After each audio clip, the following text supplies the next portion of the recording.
5th of October, and we're here for the second video.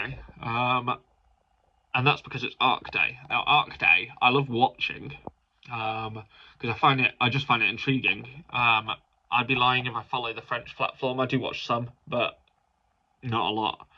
I always find, also like the Arc this year, another Japanese raider. You hear ITV Racing say it all the time, like this could be the time, and it never happens. But I hope it does at some point. I think it's great for racing, and I like that. And so that intrigues me when I see it happen at other courses. It's the same way as I kind of get into the Breeders' Cup and stuff like that. I'll try and do specials like that for this, but I don't feign to be an expert. Whereas I watch horse racing every day, I certainly don't follow French racing every day. But what I can do is, do my research and try and find value. That's what I've done. Technically, I've kind of got 9 bets, which is a bit mad. But there are 9 races, but they're not in 9 races. It's only in 7. I'll talk you through the 7 that my head say, and then I've got 2 that my heart say. So the 7 my head say, we've got Aylin in the 1240. Obviously, we saw, if I remember correctly, that's a Carl Burke course, and Carl Burke obviously had a flyer yesterday. If it's not, I apologise, because I'm just looking down, obviously, at a list that I've written. Time to turn in the 115, I think is phenomenal value. We'll love the ground. The thing is, in a lot of these French races, there's hot favourites, so it's nice to take on. This is one where my head says something different to my heart. My head says Frost at Dawn in the 150. My heart says something different. I'll return to my heart after. In the Arc itself, I think the value's at Calpana. I do think that's going to run out value-wise, because it's 7-1 now. I got it at 12s yesterday. I probably should have tipped it up yesterday, but I wanted to see how the market went. I also wasn't sure whether the weather would kind of change the odds, but Mini Hawk still is at the head of the market, even though, to me, not ideal.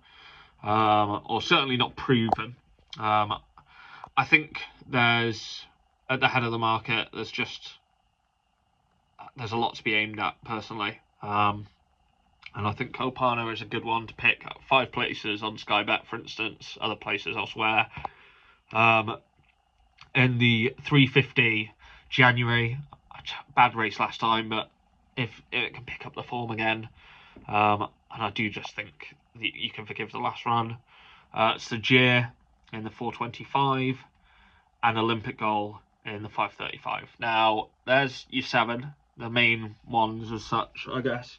Any I haven't picked, so I know there was a race at 5 and a race early on. The first race, I think, I couldn't find anything of value in the first one, and that 5 o'clock, the favourites are just too strong for me. I tried to pick some value, and anything kind of around the 8 to 10 to 1 mark has lost consistently to those favourites. And yes, it's been near, but I can't make it stack up. However, my heart has some different bets. So my heart has 2, and this horse is a horse I would follow off a cliff. To quote Adele Moran yesterday, JM Jungle. It's a horse. I'm part of a few syndicates, and we all love this horse. Always going to run a good race, run its heart out. There's every chance it doesn't place today, but I would just love to see it. Never runs a bad luck race, JM Jungle. I'm sure it will be the same today. This race, I know, has been its target. So I just want to see good things for the horse. If it doesn't, it doesn't. And Frost at Dawn beat it in its last race. Obviously, Asphora won that. So it's going to be hard to turn over, but in these sprints, anything, it's a take-turn game, isn't it? And if you're near to that previous winner, I think there's value there when Asphora is so short. I don't necessarily think Asphora will relish this ground. And the second is in the Arc. I think there's a phenomenal amount of value in Gazora.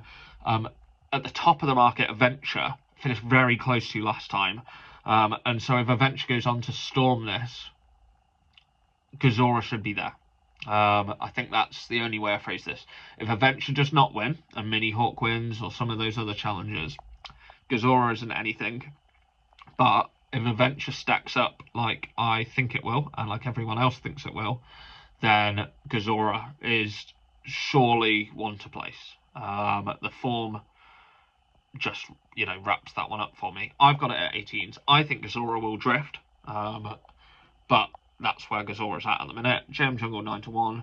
They're the two my heart says, but like I said, my head says the others. Do what you want with that.